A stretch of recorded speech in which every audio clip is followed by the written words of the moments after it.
The moment that I was diagnosed with HIV, I still remember it like it was yesterday. I just found out, actually, I remember the exact date. It was October 17th. I had a positive pregnancy test, so I found out I was pregnant with my son.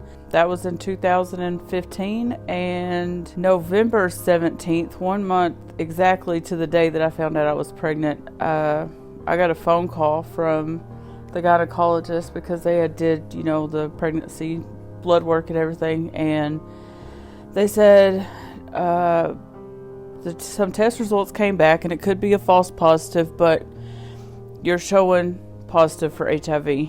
And I still remember how I felt then. My first thought was suicide. I didn't want to go on because, how am I going to live with that? Because there was so much stigma even in myself, and I would rather have died in that moment than shared that with anybody else. But I decided, I was pregnant with my son, and I couldn't deny him a life because of the choices that I'd made previously. Living with HIV, really, now it doesn't affect me at all, really, except for, blood draws and things like that. But previously, whenever I was in addiction, I was in a downward spiral because after I made the choice to not commit suicide, I hated myself. I wouldn't look in the mirror.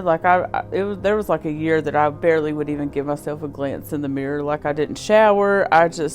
It was bad. And January of 2020, I think, so almost 4 years ago, I was actually doing an interview then. I was in a drug program that was actually being filmed by TLC, I think, and I stood in front of peers and told them that, I was HIV positive, and that was really a big release for me. It was really, really hard. I was just all nerves, but since then everything's been great because I don't have